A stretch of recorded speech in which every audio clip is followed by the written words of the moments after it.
Big boss season 8 ప్రసారమైంది. 14 మంది కంటెస్టెంట్తో పాటు Nagarjuna హోస్ట్గా start అయిన ఈ షోలో one of the 8th contestant Nagamanikanta. తన ఎంట్రీతో ఫ్యాన్స్ ఫస్ట్ డే రోజున తన ఎమోషనల్ వీడియోని చూసి ట్రోల్స్ మొదలుపెట్టారు. బిగ్ బాస్లో నాగమణికంఠను చూసి చాలా మంది ఎవర్రా వీడు, మనకి ఎవరికి తెలియని అన్నట్లుగా ఎంతో మంది అనుకున్నారు. అలాగే తన ఏవి చూసిన తర్వాత అయ్యో పాపం అనేవాళ్ళు కూడా అంతే ఉన్నారు. మాటిలో ప్రసారమవుతున్న కస్తూరి సీరియల్లో యాక్టర్గా పరిచయమైన నాగమణికంఠ ఒక మిడిల్ క్లాస్ అబ్బాయి. పుట్టిన 2 ఏళ్లకే తన తండ్రిని కోల్పోయారు.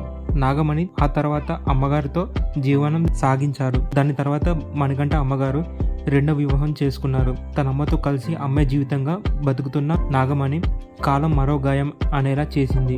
అదే వారి అమ్మగారికి క్యాన్సర్ బారిన పడ్డారు. కొన్ని సంవత్సరాల తర్వాత 2019లో తన అమ్మగారు ఆఖరి శ్వాస విడిచారు. ఆ తర్వాత తన కుటుంబంతో బంధాలు తెంచుకొని అప్పటి నుంచి నాగమణికంఠ చాలా ఒంటరిగా ఫీల్ అయ్యారట. తన కెరీర్ పరంగా తన ఎదుగుదలని ప్రయత్నించారు. చిన్నప్పటి నుంచి యాక్టింగ్ మీద ఇంట్రెస్ట్ పెంచుకున్నారు. నాగమణికంఠ అప్పటి నుంచి యాక్టింగ్ స్టార్ట్ చేయడం మొదలుపెట్టారు. తర్వాత మాటిలో ప్రసారమైన కస్తూరి సీరియల్తో బుల్లితెరకి పరిచయం అయ్యారు. అయితే మనం ఎంత డబ్బు సంపాదించిన కెరీర్లో ఎంత ఎదిగినా నా అనే వాళ్ళు లేకపోతే ఆ బాధ ఎలా ఉంటుందో మనందరికి తెలిసిందే. అలాగే మనకంటూ కూడా ఎవరు లేరు అన్న ఫీలింగ్లో చాలా బాధపడ్డారు. ఆ తర్వాత తను ప్రేమించిన ప్రియా అనే అమ్మాయిని వివాహం చేసుకున్నారు. ఆ తర్వాత యూఎస్ఏకి షిఫ్ట్ అయ్యారు.